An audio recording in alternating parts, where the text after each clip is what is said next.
Your imagination isn't just imagination. It's the original blueprint of your reality.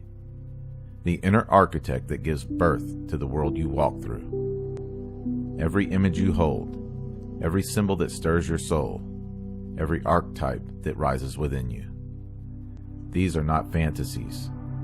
They are the building blocks of creation itself. We've been trained to treat imagination like a child's game. Something cute, something unimportant. But in every mystical tradition, in every ancient school of knowledge, imagination was never entertainment. It was power. The sages, the magicians, the prophets, the awakened ones, they all understood one thing. Your imagination is how the divine speaks through you. And if you never learn how to read what it's saying, you never learn who you truly are.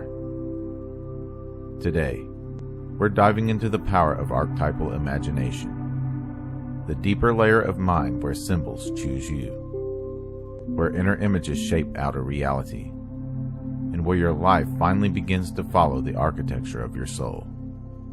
Let's begin.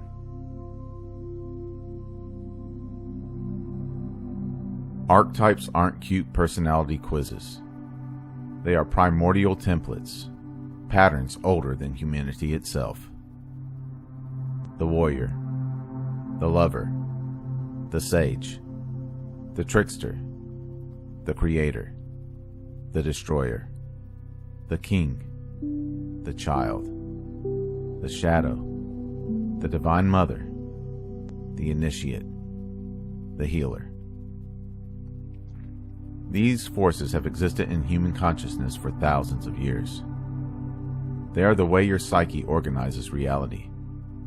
And whether you acknowledge them or not, they're working through you every single day.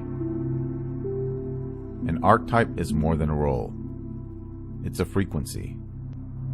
When you're in the warrior, your posture changes. Your tone sharpens. Your boundaries strengthen.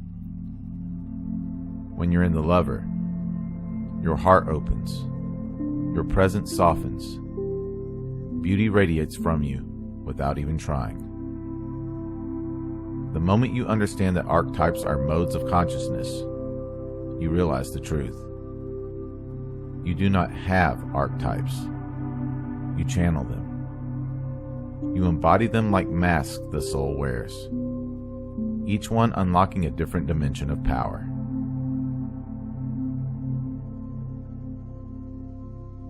Your imagination is the inner cathedral where these archetypes live. When a symbol rises in your mind, that is not randomness.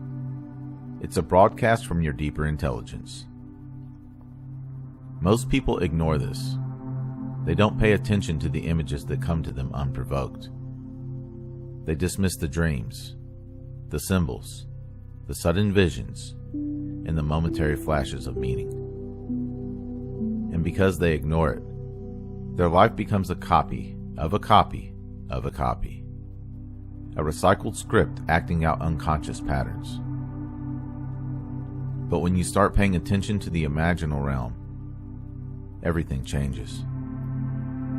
Because imagination is not pretend. It's creative perception. It sees beyond the five senses. It picks up on the subtle. It whispers the truth before your logical mind is ready. When the creator archetype rises, imagination surges with ideas. When the shadow rises, imagination darkens and reveals the truth you've been avoiding. When the sage arises, imagination shows you hidden pathways through life you couldn't think your way into. This is why mystics treat imagination as sacred. It is the interface between your soul and the world. What you imagine with true emotional intensity begins restructuring the field around you. Because imagination is an act of energetic construction.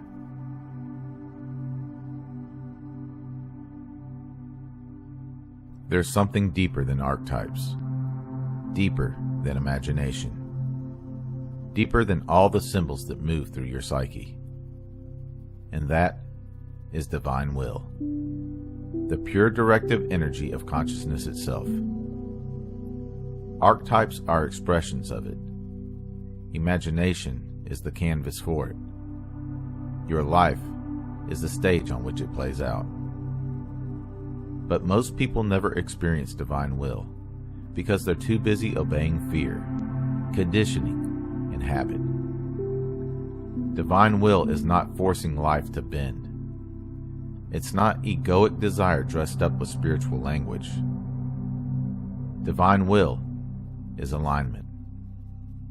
It's what happens when your inner vision and your higher intelligence finally point in the same direction. When divine will moves through you, you stop fantasizing and start creating. You stop trying to manifest and start embodying. You stop asking for permission and start building worlds. This is where imagination becomes reality, because you're no longer daydreaming, you're architecting. When you feel an archetype rising, when imagination floods with meaning, that is the divine telling you, this is the frequency you must embody now. Your job is not to resist it. Your job is to become it.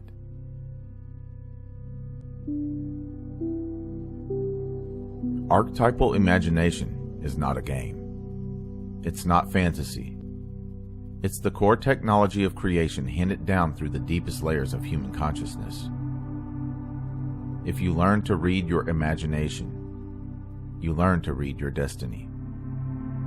If you learn to embody archetypes, you activate forgotten dimensions of power. And if you learn to align with the divine will, your imagination becomes the blueprint of your life. And it reflects who you actually are, not who you were conditioned to be. This entire week, the architect's mind is about remembering that you are not simply living inside a world. You are shaping it from the inside out.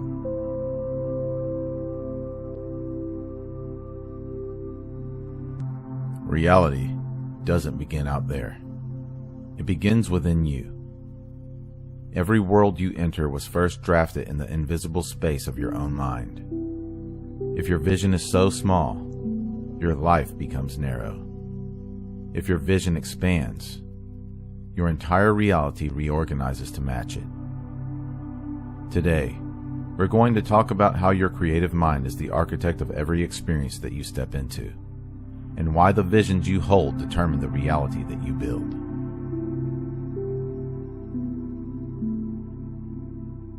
Most people think life is something they navigate, respond to, or try to control. But creators, the real creators, understand something deeper. Life is built from the inside out. Your imagination isn't fantasy. It's blueprint. Your vision isn't daydreaming. It's instruction. When you understand how the creative mind actually shapes your world, you stop waiting for change and start generating it. Let's begin.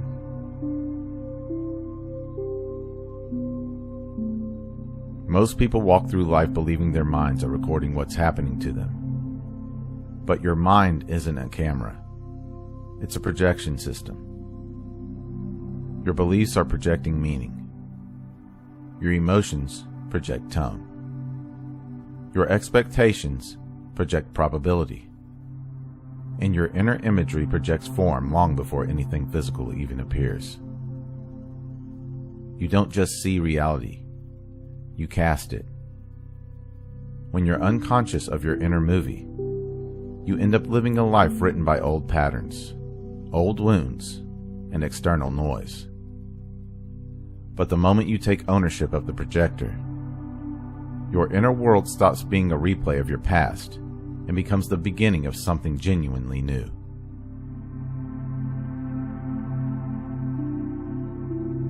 Before anything becomes physical, It has to be held in consciousness, clearly, deliberately, and unapologetically. A vision is not a wish. It's not a fantasy. It's a structural map of possibility that your nervous system, your emotions, and your actions begin aligning with the moment you commit to it. Every inventor, every mystic, every leader and artist interacted with reality the same way. They built the world internally before the world reflected it externally. Your vision doesn't just motivate you. It scaffolds the version of you required to live inside that reality. When you visualize something with emotional clarity, you're not manifesting the future. You're embodying the consciousness that makes the future inevitable.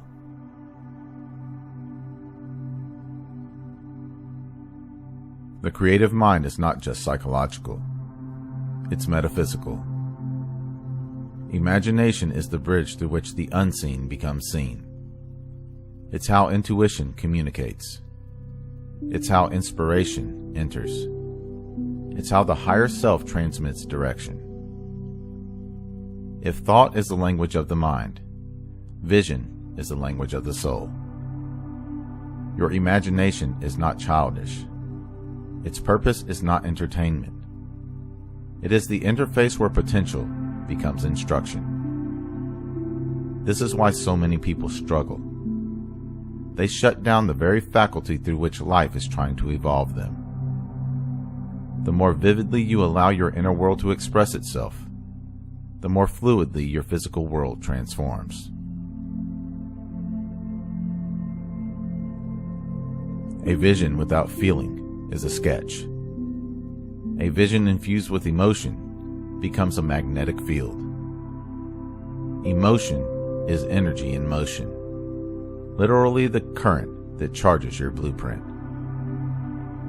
When you feel into your vision, your subconscious accepts it as real. Your body begins aligning choices and responses to match it. Your perception sharpens around opportunities that serve it. And your field broadcasts a signal that draws matching experiences. This isn't positive thinking. This is energetic architecture. Every creation is a fusion of two things: vision and emotion. When these two harmonize, momentum becomes unavoidable.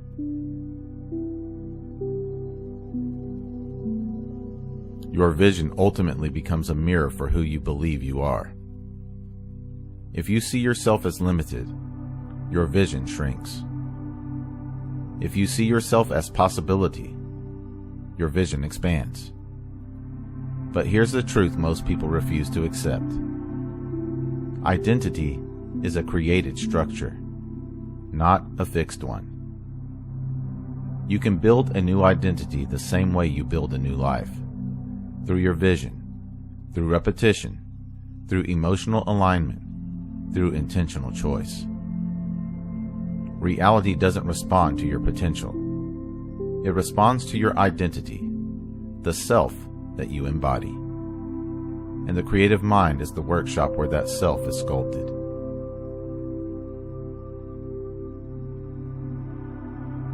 The creative mind is the birthplace of reality. When you stop treating vision as fantasy and start treating it as architecture, life stops feeling random and begins feeling coherent. You're not here to react to the world. You're here to design it. Every moment is a chance to refine your blueprint and step deeper into the life only you can see. Hold the vision. Feel it. Become the one who naturally lives inside of it. That is creation.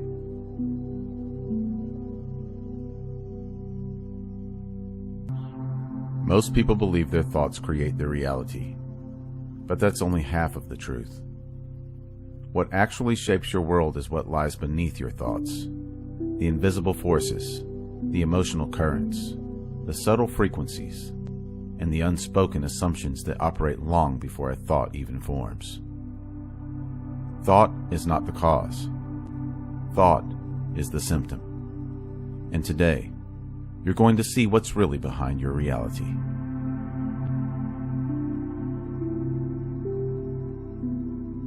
Every thought you have rises up from a deeper field inside of you. Like a wave emerging from the ocean, a thought is simply the surface expression of something more fundamental.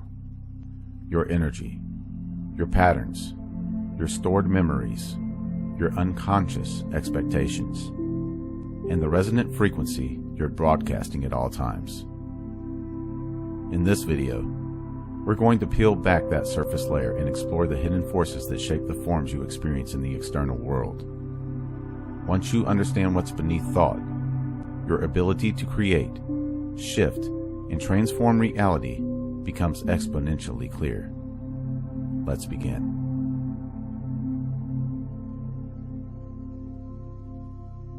Behind every thought sits a feeling. Behind every feeling sits a frequency. And behind every frequency sits a deeper pattern you may not even be aware of. You don't think, "I'm unsafe," and then feel fear. You feel fear, and the mind produces the thought to match it. You don't think, "I'm unworthy," and then feel shame. You feel shame stored somatically, and the mind builds a narrative to justify the emotion. So when people try to manifest or shift their reality using affirmations alone, it's like painting over rust. The metal underneath is still corroded, and eventually, the truth breaks through. Real creation begins where emotion begins, in the subtle layers of your energetic being that your mind rarely notices. When you change the emotional field, thoughts naturally follow. And when thoughts change, form begins to rearrange.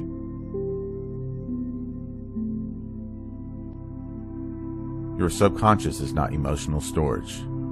It's a spatial blueprint. Traumas create architecture. Beliefs create corridors. Fears create locked doors. Patterns create pathways you walk over and over without realizing it. Your subconscious shapes what you notice, what you ignore, what opportunities you allow yourself to pursue, what relationships you repeat, what failures you protect yourself from, and what versions of reality you even consider possible. It is the pre-filter of your entire experience. Your thoughts don't choose your reality. Your subconscious does. And your subconscious speaks the language of imagery, emotion, and resonance. Not logic, not reason, not words. This is why deep internal change feels like rearranging the walls of a house you forgot that you built.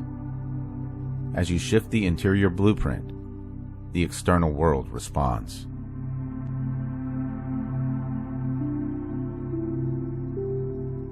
Your inner state doesn't sit inside of your body. It radiates around you as a living field, a subtle electromagnetic emotional psychic presence that other people can feel whether they can articulate it or not. You've walked into a room after someone argued and felt the heaviness. You've met someone peaceful and felt your own nervous system settle. You've talked to someone triggered and found yourself pulled into their storm. This happens because your energy interacts with the world as a field, not as isolated thoughts. Reality responds to resonance, not intention. Your frequency selects the outcome long before your mind articulates the desire. This is the layer where synchronicities occur, where coincidences cluster, where the world mirrors back not what you think, but what you are. You don't attract what you want. You attract what matches your field. There is a deeper force inside of you that rarely speaks. It isn't desire. It isn't craving. It isn't fear or hope or ambition. It is the silent will. the part of your consciousness that is always selecting experiences for the sake of evolution. This force chooses when you're ready for a lesson, when you're ready for a breakthrough, when you're ready for change, when you're ready for stillness, when you need friction to grow, when you need ease to integrate. Thought doesn't command the hidden will. The hidden will commands thought. This is why some desires never manifest. They contradict the direction your deeper consciousness is trying to take you. When your inner will and your thoughts align, creation becomes effortless. When they fight, you experience confusion, stagnation, and mixed results. Your task is not to force the will, but to listen to it.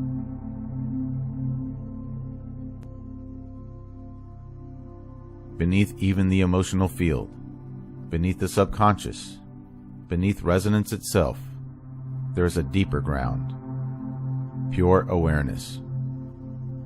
The quiet observer behind your thoughts. It has no preference. It has no story. It has no emotional turbulence. It is the untouched space that allows all thoughts and perceptions to arise. This layer doesn't build form directly. It holds the architecture of possibility. It is the blank canvas before the paint. And the more time you spend in this space, through meditation, silence, and presence, the more your reality reorganizes itself with clarity, balance, and alignment. When you rest in awareness, the deeper force is calm.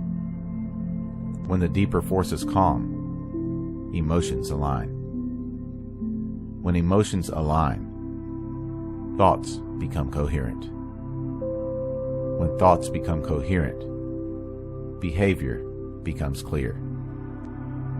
And when behavior becomes clear, creation becomes intentional. Awareness is the soil. Everything else grows from it.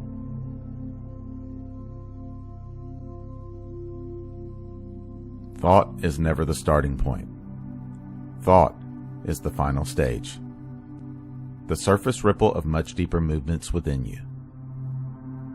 When you understand the layers beneath thought, the emotional field, the subconscious blueprint, the resonance you emit, the silent will guiding you, and the presence beneath all of it, you stop trying to control the world with your mind.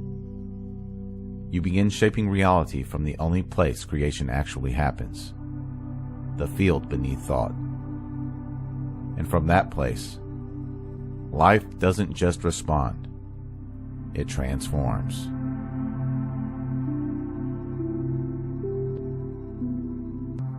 What if every moment of your life is being sculpted by an intelligence that is both you and beyond you?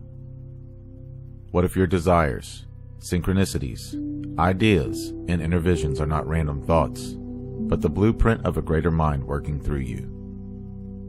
Today, we're going to enter the architect's mind, where conscious intention meets divine will, and where reality is built through the fusion of the human and the infinite.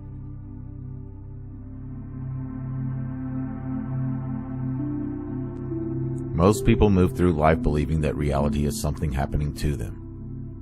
But the deeper truth, the one mystics, sages, and modern conscious science all converge on, is that reality is something happening through you.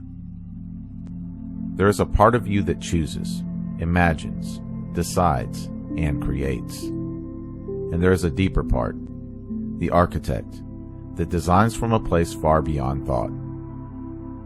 This video is about understanding that union, the meeting point between your personal intention and the universal intelligence guiding your path.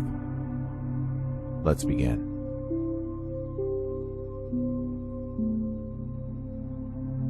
Every genuine desire you feel originates from a deeper architecture within your consciousness. A desire is not an accident.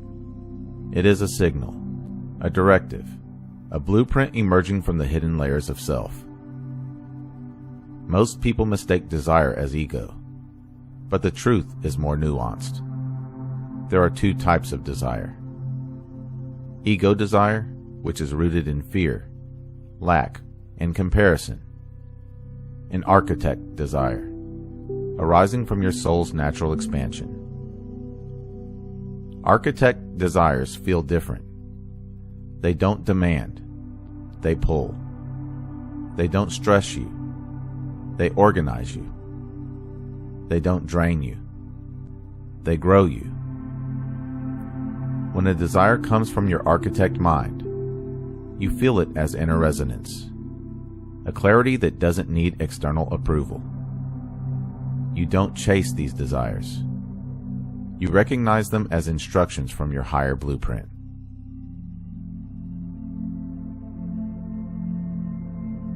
Your conscious mind is the sculpting tool of your personal universe. But here's the truth most people never hear. The conscious mind doesn't create the blueprint. It interprets it. Thoughts, images, ideas, visions.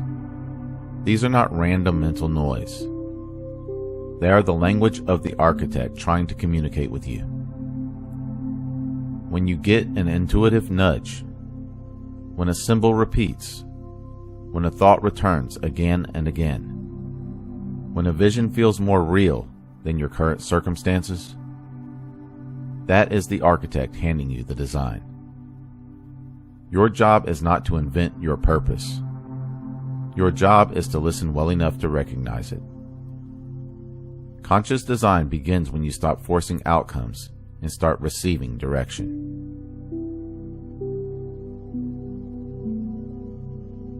Divine will is not something external telling you what to do. It is the deepest layer of your own intelligence, the part that knows your trajectory before your personality understands it. Divine will is not loud. It's not dramatic. It doesn't pressure you. It shows up as a moment of unmistakable clarity, a sudden shift in perspective, a path that opens effortlessly, a door that closes to protect you, a meeting that feels fated, a desire that won't leave you alone. Divine will is the corrective force that keeps you aligned with your blueprint, even when the conscious mind gets confused. It is not domination, it's cooperation. It guides, but it does not override. It whispers and waits for you to notice. Understanding divine will means recognizing that life is not random. It is intelligently structured around your readiness.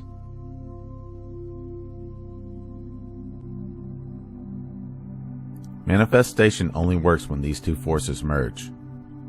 Personal intention, which is your clear, conscious direction, and divine will, the deeper alignment within your blueprint. When you join the two, reality bends. This is why some goals feel like swimming upstream, while others unfold with synchronicities that seem impossible to explain. When intention and divine will are aligned, the world arranges itself around your movement. Obstacles dissolve. Opportunities accelerate. Confidence rises because you're not operating alone. You're co-creating with something vast. This union feels like flow. Not passive drifting. Not forcing your way forward, but moving in harmony with a larger design.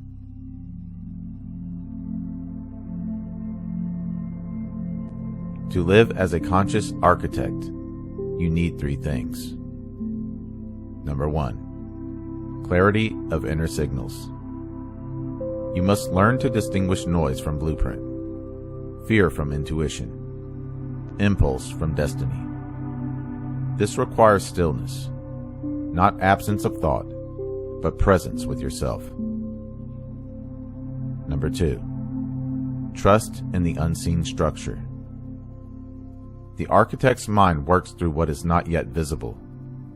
You don't need proof before you move. You need alignment. reality catches up to clarity. And number 3, willingness to act when the blueprint calls. Divine inspiration without action becomes stagnation. The architect gives the design. You place the stones. This is the intersection of mystical insight and grounded creation. You are not here to simply receive the blueprint. You're here to build it. When you embody the architect's mind, every moment becomes intentional.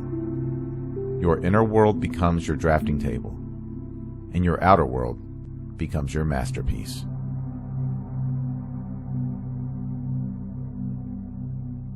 You are not just a thinker of thoughts. You are a designer of reality.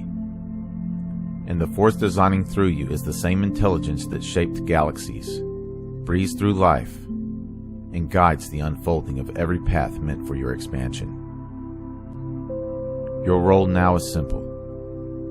Listen, align, and build consciously. Because the architect's mind is not separate from you. It is you, remembering what you are capable of.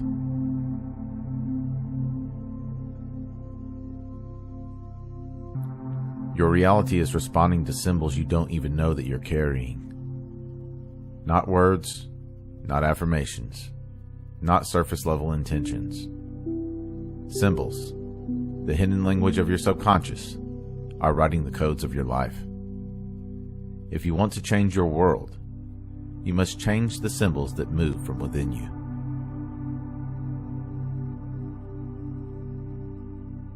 Today, we're going into the machinery behind manifestation most people never touch.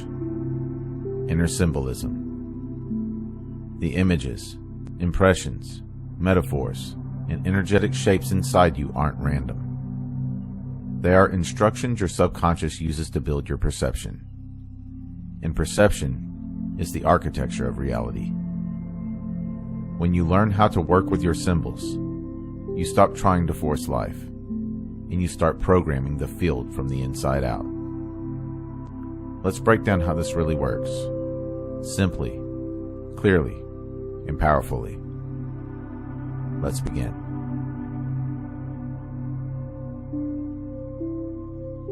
The subconscious doesn't care about language. It responds to imagery, pattern, movement, emotion, and energetic structure.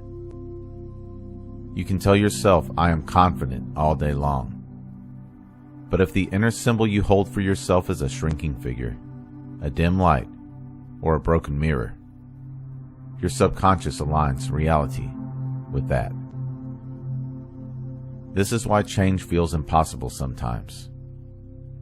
Not because you're weak, but because your symbols have not been updated.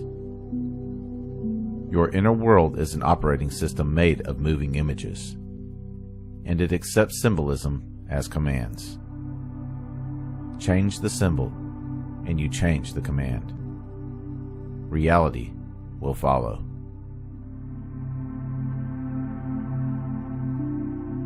Every symbol carries a frequency. A lion inside you generates courage. A rising sun generates possibility. A locked cage generates limitation. Your emotional atmosphere is formed from the symbolic landscape. This is why meditation, dreams, visions, intuition, and art have power. They speak the language the subconscious listens to. If your symbols are chaotic, your emotions will be chaotic. If your symbols are coherent, expansive, and empowered, your emotions rise to match. Reality responds to that frequency. Symbols don't just represent emotions, they create them.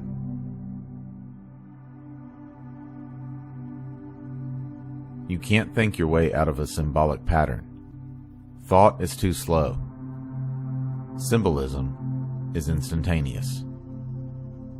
When you replace an inner symbol, the entire emotional and perceptual structure reorganizes immediately. For example, if you see yourself as a small flame flickering in the wind, life feels unstable. Replace that image with a steady golden sun at your center. Now your subconscious receives the command of solidity, radiance, and expansion. This isn't imagination for fun. This is coding. You're rewriting the internal architecture that the external world mirrors back. Working with symbolism isn't escape. It's engineering.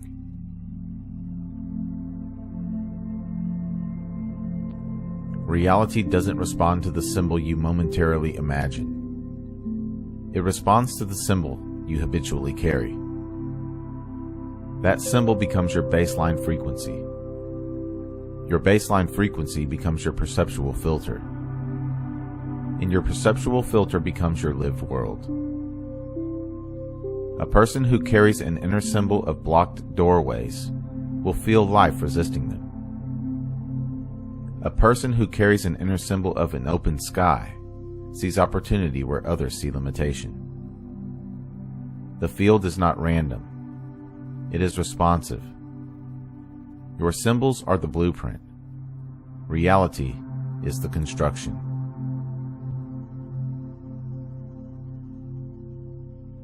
To shift your reality, choose a symbol that captures the essence of who you're becoming. Not a word, not a goal, but a symbol.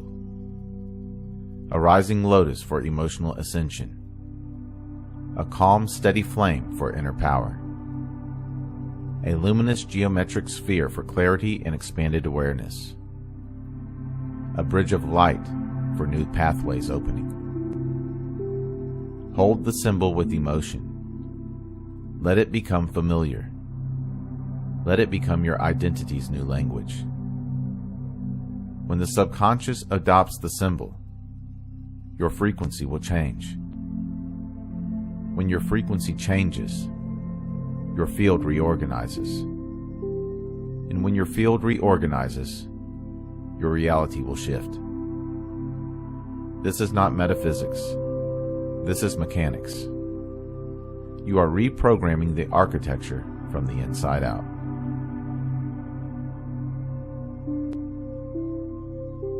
Your life is built from the symbols that you hold, whether you choose them or not. When you consciously shape those symbols, you stop reacting to life and start authoring it. You become the one who writes the internal code reality translates into form. Choose your symbols wisely. Update them often, and let your reality reflect the blueprint you're consciously creating.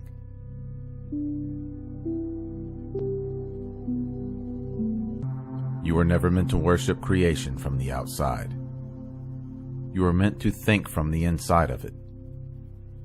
What you call God is not distant, judging, or separate. It is the intelligence thinking through you right now.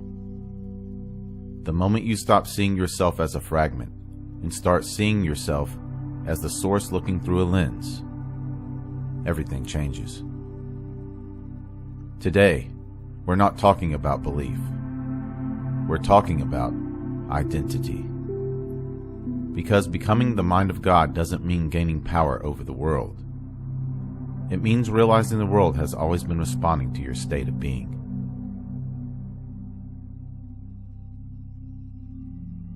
For centuries, humanity has been taught to look upward for God, outward for authority, and forward for salvation.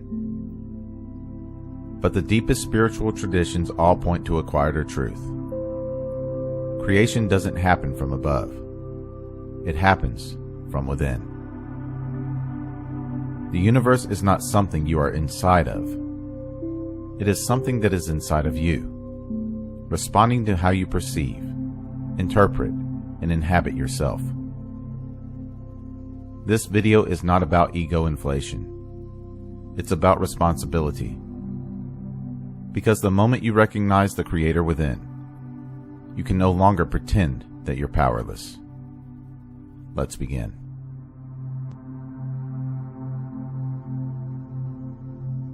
Most people imagine God as a being, a figure, or a ruler.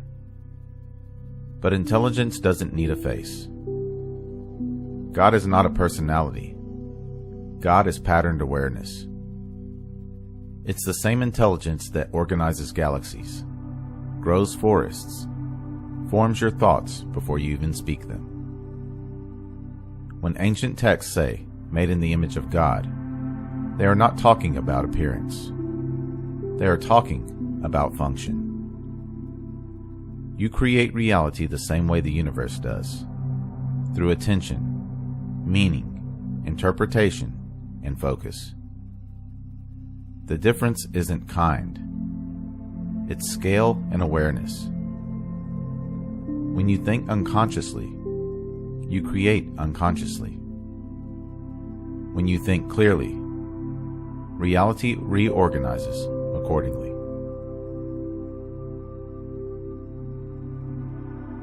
Before anything appears, it is imagined. Before form, there is concept.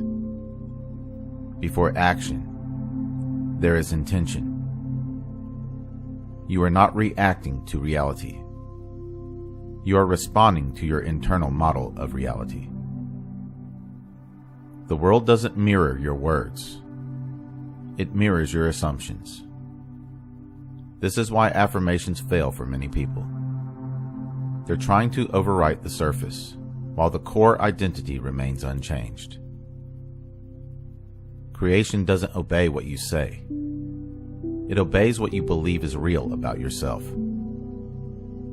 When you change the thinker, you change the thought stream.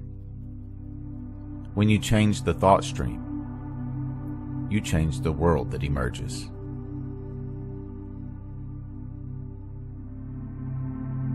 In quantum physics, the observer affects the outcome. But spiritually, this goes even deeper. The observer is not passive. The observer is structural. How you watch life determines what you notice, what you ignore, what you amplify, and what collapses. If you observe from fear, the world contracts. If you observe from clarity, the world stabilizes. If you observe from love, the world opens up. Becoming the mind of God means watching without distortion, without panic, without projection, without emotional static. Pure perception is creative power. This is why inner stillness is not an escape. It's precision.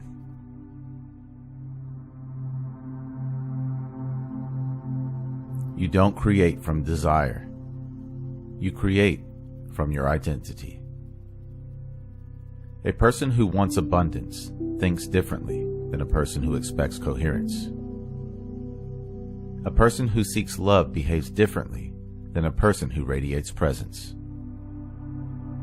God does not hope. God knows. When you stop asking, stop forcing, stop chasing, and instead become aligned with the intelligence that already moves worlds, reality reorganizes around you. Not magically, but logically. Because systems respond to stability.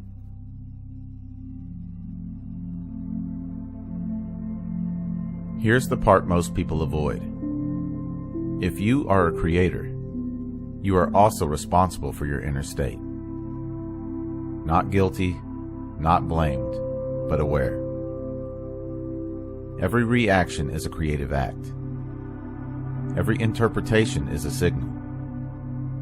Every belief is a blueprint. Becoming the mind of God doesn't mean controlling others. It means mastering your perception.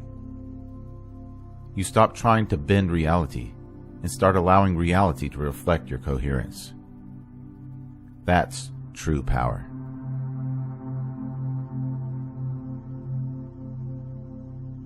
You are not here to submit to existence. You are here to participate consciously. The mind of God is not something you acquire. It's something you remember. When you slow down, when you see clearly, when you stop fracturing yourself with doubt, creation responds to presence. And the more present you become, the more reality reveals its intelligence through you.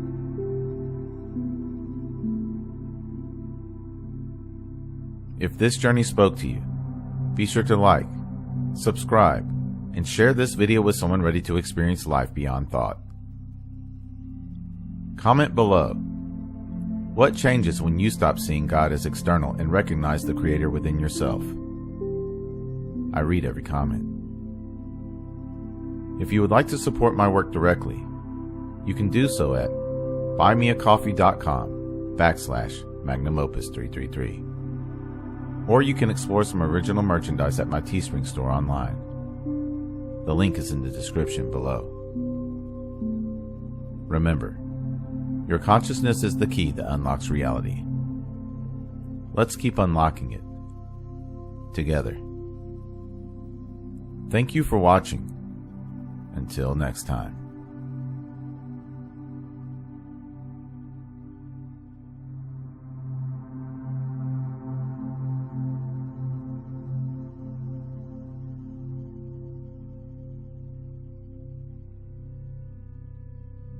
Thank you.